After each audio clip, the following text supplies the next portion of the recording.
Family, the game against the Broncos has Raiders fans on edge. Gardner Minshew suffered an injury in the fourth quarter, and the team now faces a tough quarterback dilemma. Plus, with the Chiefs on Black Friday, we need to react fast. Let's get into the details and understand how this could impact our season. Stay with me, because now it's time to be a real Raider. Gardner Minshew went down after a devastating sack in the fourth quarter against the Denver Broncos. The impact was direct to his left shoulder, and he left the field visibly shaken, without going to the medical tent. That already raised red flags for the team and fans. The scene in the locker room was even more concerning. Minshew had his arm immobilized in a sling. Coach Antonio Pierce was blunt in his post-game press conference, saying the injury doesn't look good at all. Now, the Raiders will have to quickly decide how to handle this critical situation. To make matters worse, the context in which the injury occurred doesn't help. The team was already behind on the scoreboard, and the offense had been struggling in recent weeks. Without Minshew, what seemed like a close game turned into a game that was out of reach. Minshew wasn't having a great day before the fatal hit. He had 230 passing yards, with 1 touchdown and 1 interception, but that's not exactly a good number. Despite some good plays, inconsistency continues to be a hallmark of the offense he leads. The fact is that rumors about a possible QB trade were already circulating in Raider Nation. Many fans questioned whether Desmond Ridder could offer more dynamism to the offense, but no one wanted this trade to happen this way, due to an injury. Minshew's departure leaves a huge hole in our offensive strategy, especially now that we're entering the most decisive moment of the season. The question is, will the team be able to reorganize in time to face the Chiefs? When Minshew left, all eyes turned to Desmond Ridder. However, the pressure on his shoulders was heavy, and the innings were not easy. Just 2 snaps after taking over, Ridder fumbled the ball that pretty much sealed the fate of the game. The young QB is still finding his place in the NFL, but he hasn't had an inspiring start with the Raiders. His lack of connection with the offensive line and receivers has been evident. It's clear that if he's the pick for next season, the team will need to make some adjustments quickly. Now, Raider Nation is left wondering, is Ridder the best option right now? Or should we look for alternatives on the market? With the Chiefs knocking on the door, we don't have much time to think. If you thought Aiden O'Connell was the answer, here's the bad news. He's on the injured list with a thumb injury. The young QB had shown potential in the rare opportunities he had, but this injury leaves the Raiders even more limited at the position. Aiden was seen as a potential bet for the future, and his prolonged absence only adds to the Raiders' depth chart woes. Without him, the only immediate alternative is to rely on Ridder or pursue a veteran quarterback on the market. This situation highlights how the team is suffering from injuries in key positions this season.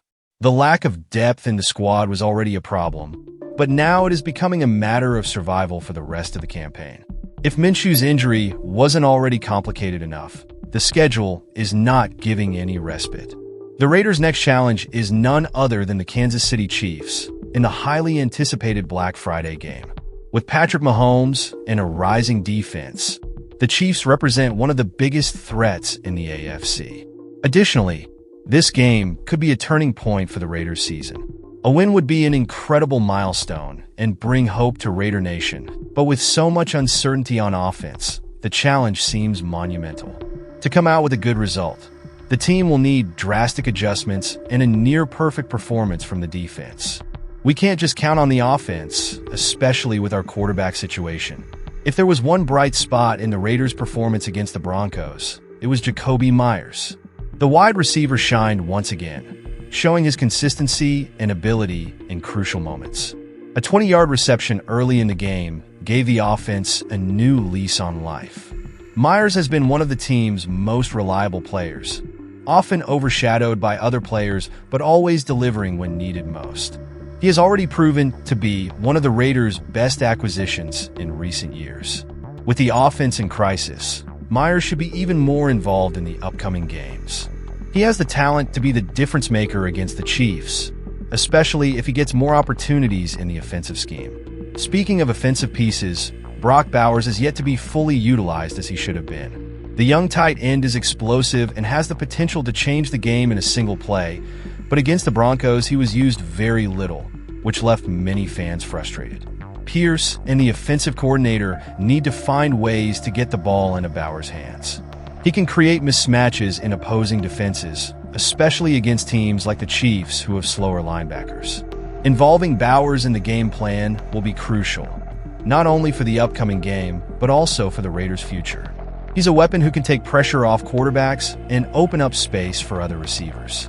Antonio Pierce has taken over the Raiders at a time of great turmoil and has so far shown courage and leadership. However, the challenge he now faces is enormous. He must find a solution for the offense and keep the team competitive in a brutal division. Raider Nation knows Pierce is doing the best he can with what he has, but as always, results are what really matter. Against the Chiefs, he will have to show why he deserves to be considered for the permanent head coaching job. Pierce also has to manage the locker room. Injuries and losses can shake the team's morale, but it's up to him to keep the group united and motivated for the upcoming battles. If there's one thing that's working for the Raiders, it's the defense. Led by Max Crosby, the defensive unit has been consistent and has brought energy to the team in tough times.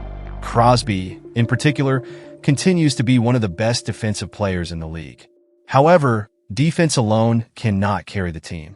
Against the Chiefs, it will need to generate turnovers and perhaps even score points on defensive plays to balance the balance. It won't be an easy task, but we know this defense is hard. Raider Nation can be proud of having a defensive unit that fights to the end. It remains to be seen whether they can hold off Mahomes' explosive offense next week. Family, there's no denying it. These are tough times. With Minshew's injury and the uncertainty on offense, the road ahead is full of obstacles. But if there's one thing that defines the Raiders, it's resilience. We've faced bigger challenges and kept moving forward. The matchup against the Chiefs will be a real test of fire. It's a chance to show that this team has soul and that we can still fight for something this season. Regardless of who's on the field, it's time to support and cheer with everything. Remember, Raider Nation, our story is one of overcoming. Together, we are stronger. Go Raiders! Pirate flag. Leave your comments, like the video, and share it. Let's show that Raider Nation is with the team no matter what.